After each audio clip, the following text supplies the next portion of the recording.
안녕하세요, 여러분. 요즘 제 삶을 지탱해주는 첫 번째 습관은요, 루이스 헤이의 거울 긍정 학원입니다. 루이스 헤이는 자기계발과 긍정적인 마인드셋을 연구하고 다양한 자기계발 프로그램을 개발해서 많은 사람들에게 도움을 주고 있어요. 긍정 학원에 대해서는 이미 알고 있었고, 거울을 보면서 학원하는 건 저도 처음 경험해봤어요. 거울을 보면서 학원을 하면 효과가 더 좋다는 이야기를 듣고 실천해보고 있습니다. 제가 처음에 학원을 할 때 스스로를 속이는 듯한 느낌이 들더라고요. 실제로 학원을 하면서 그게 너가 아니잖아? 또는 이뤄내지 못할 거야 하는 생각이 떠올랐어요. 그래서 이런 경우에는 어떻게 대처해야 하나 싶어서 정보를 좀 찾아보니 사람들이 긍정적인 학원을 하지 않는 이유가 그것이 자신을 속이는 것처럼 느껴지기 때문이라고 해요. 그런데 자신을 속이는 게 아니라 오히려 목표에 집중하는 것이라고 합니다. 예를 들어서 나는 매력적이고 현명한 사람이다 라고 이야기를 할 때 내 목표가 매력적이고 현명한 사람이라는 점을 상기시켜 준다고 해요. 제가 지금 10일 정도 거울 긍정 학원을 하고 있는데요. 거울 긍정 학원의 내용들이 실제 현실에서도 조금씩 드러나는 게 느껴지고 있어요. 가령 나를 도와주는 사람이 많다라는 학원을 하고 있는데요. 현실에서도 저를 도와주는 사람이 실제로 늘고 있다는 걸 새삼 느끼고 있습니다. 요즘은 학원에서 시험 대비 기간인데 진짜 바쁘거든요. 그래서 좀 나를 도와주는 사람이 있으면 좋겠다라고 학원을 10일간 했는데요. 동료들의 도움이나 심지어 학생들의 도움도 받고 있다고 느끼고 있어요. 거울을 보면서 학원을 하면 처음에 진짜 오글거리는데 그 오글거림도 점점 적응하게 될 거예요. 근데 처음에는 뭔가 제 눈을 바라보면서 눈물이 살짝 나려고 하더라고요. 그 눈물이 슬픔의 눈물은 아니고 학원을 하다 보니까 그동안 스스로를 믿어주지 못하고 사랑해주지 못해서 사랑받지 못한 나에 대한 미안함의 눈물이었던 것 같아요. 이런 다양한 감정 속에서 제가 조금씩 긍정 학원을 믿게 되는 과정이라고 생각합니다. 그래서 요즘은 스스로에 대해 자신감이 생기는 것 같은 느낌과 기운이 느껴지기도 하고 한편으로는 이 긍정 학원이 실제로 효과가 있는 걸까 하면서 불안과 걱정도 있는 것 같아요.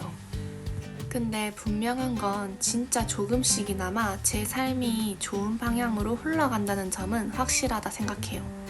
여러분, 이 방법이 더 현명하고 성공한 사람이 추천하는 방법이니까 믿져야 본전이라 생각하고 하루에 5분만 투자해서 습관으로 만들어 보면 좋을 것 같아요.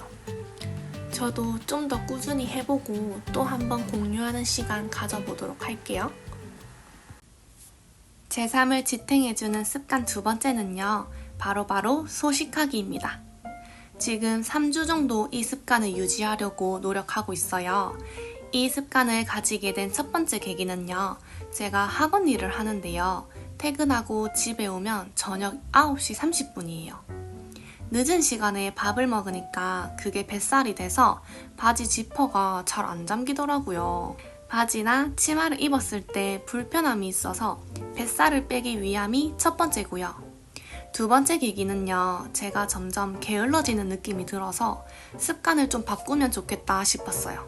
금방 말씀드렸다시피 퇴근이 늦어서 늦은 밤에 저녁을 먹고 아침에 자고 일어나면 뭔가 몸이 찌뿌둥하고 얼굴도 몸도 퉁퉁 붓고 개운하지가 않더라고요. 그래서 몸이 무겁고 컨디션이 안 좋으니까 더 눕고 싶게 되고 아무것도 하고 싶지 않게 되더라고요.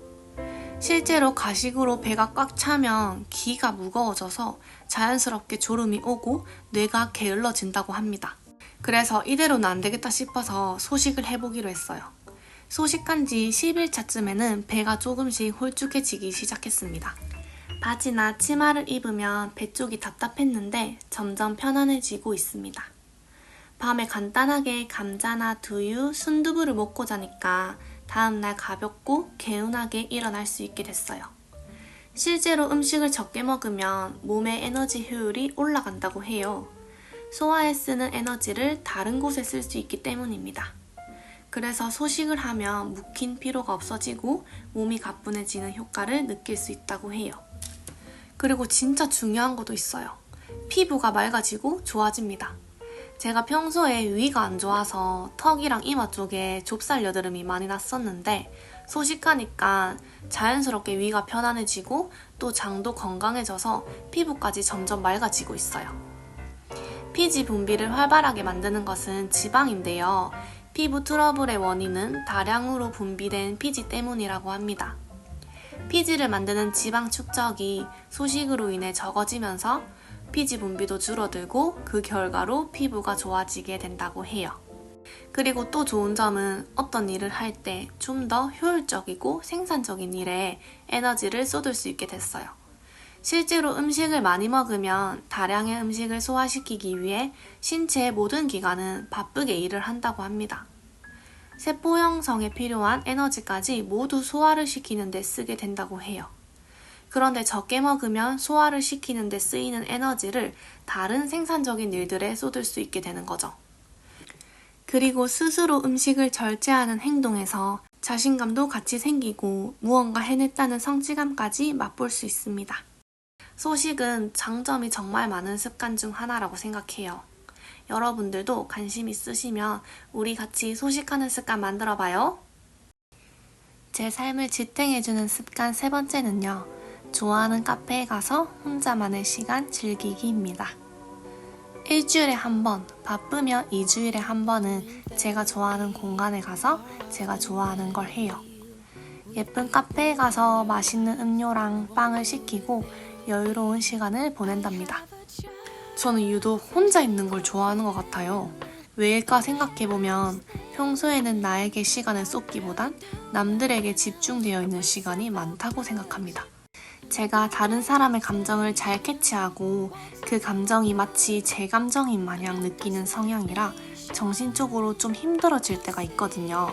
그래서 의도적으로라도 그런 것들을 비워내고 새로운 기운으로 채우는 시간도 필요한 것 같아요.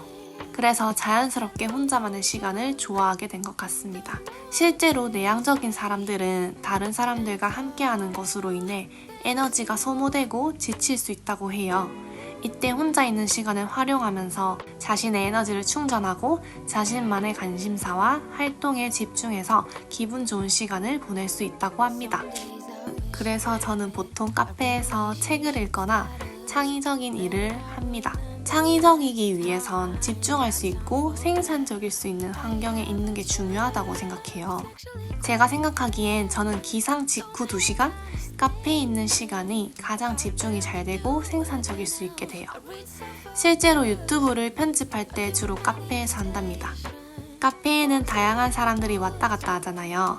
대화를 나누는 사람들, 자기 일에 몰두해 있는 사람들, 독서를 하는 사람들 등등 제가 동기부여 받을 수 있는 좋은 장소 중 하나라고 생각합니다. 저는 사람이 행복할 수 있는 행동 중 하나가 무언가에 집중할 때라고 생각해요.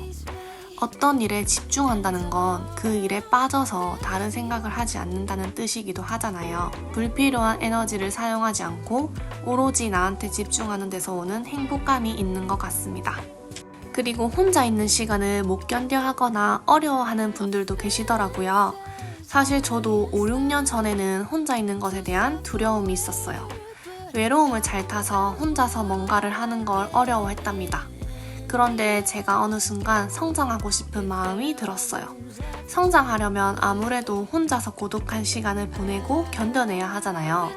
그러다 보니 점점 혼자 있는 시간에 익숙해지고 잘 이겨낼 수 있게 되었습니다. 물론 저도 가끔 외로운 날이 있어요. 그리고 여러분, 혼자 있는 게 뭐 어때요?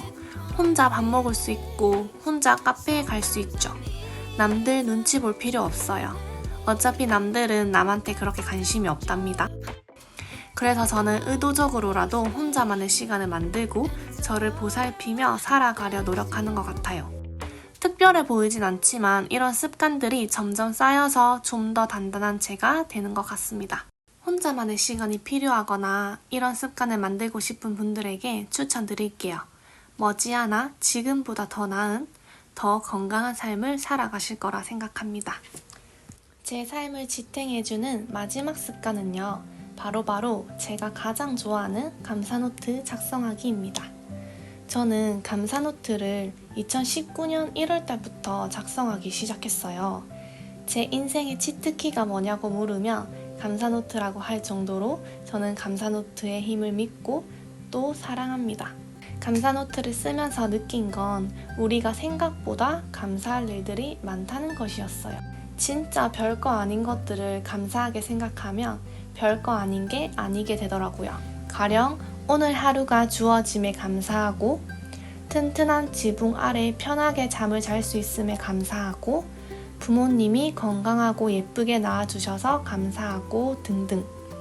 이런 생각으로 하루를 시작하면 그날 하루는 감사의 마음으로 시작하기 때문에 감사한 하루로 살 수 있고 자기 전에도 감사하며 잠들 수 있어요. 모든 것은 관점 차이라 생각합니다. 불평과 불만으로 받아들이기보단 이 일이 지금 나에게 어떤 긍정적인 일을 가져다 줄까 하고 생각해 볼 수 있는 힘이 생기는 것 같아요.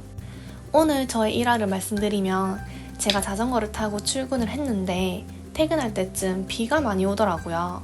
그래서 자전거를 한 손으로 끌고 다른 한 손으로는 우산을 들고 퇴근을 하고 있었어요. 그런데 자전거가 너무 무겁고 비는 비대로 오고 옷은 다 젖어서 조금 신경이 예민해지려고 하더라고요. 그때 저는 긍정 회로를 돌렸습니다. 이렇게 고생했으니 다음부터는 날씨 체크를 좀 더 꼼꼼히 할 수 있을 거야. 팔이 좀 아프긴 해도 요즘 요가를 해서 그런지 그렇게 고통이 크진 않네? 하며 긍정 회로를 돌렸어요. 그래서 감사의 힘은 처음에는 효과가 안 날 수 있지만 꾸준히 하다 보면 그게 나만의 무기가 돼서 삶을 살아가는데 큰 도움이 된다고 생각합니다. 감사와 관련된 책 한 권을 추천해드리자면 황성주 작가님의 감사의 기적이란 책이에요. 이 책은 좋은 말들이 많아서 읽는데 3개월이 걸린 책이에요. 한자 제 머릿속에 새기고 싶어서 천천히 읽은 책이었답니다. 그만큼 좋은 책이고 추천해드리고 싶은 책이에요. 이번 컨텐츠를 위해서 제가 감사노트를 왜 계속 쓰고 있고 내가 왜 좋아하는지에 대해 생각해 볼 수 있는 계기가 돼서 오히려 좋았어요. 이 영상을 보는 누군가가 지금 삶이 조금 힘들다면 당장 종이랑 펜을 가지고 와서 감사할 일을 찾아보는 걸 추천드려요. 자신의 관점을 전환시킬 수 있는 시간이 될 겁니다. 여러분, 이렇게 해서 요즘 저의 삶을 지탱해주는 습관 4가지를 공유해드렸어요. 저의 이런 이야기들이 누군가에게 큰 도움이 되길 바라봅니다. 여러분들의 삶을 지탱해주는 습관들은 어떤 것들이 있을까요? 댓글로 같이 공유해주시면 저도 댓글 읽어보고 새로운 습관도 가져보도록 할게요. 여러분, 그러면 다음 영상에서 뵐게요. 안녕!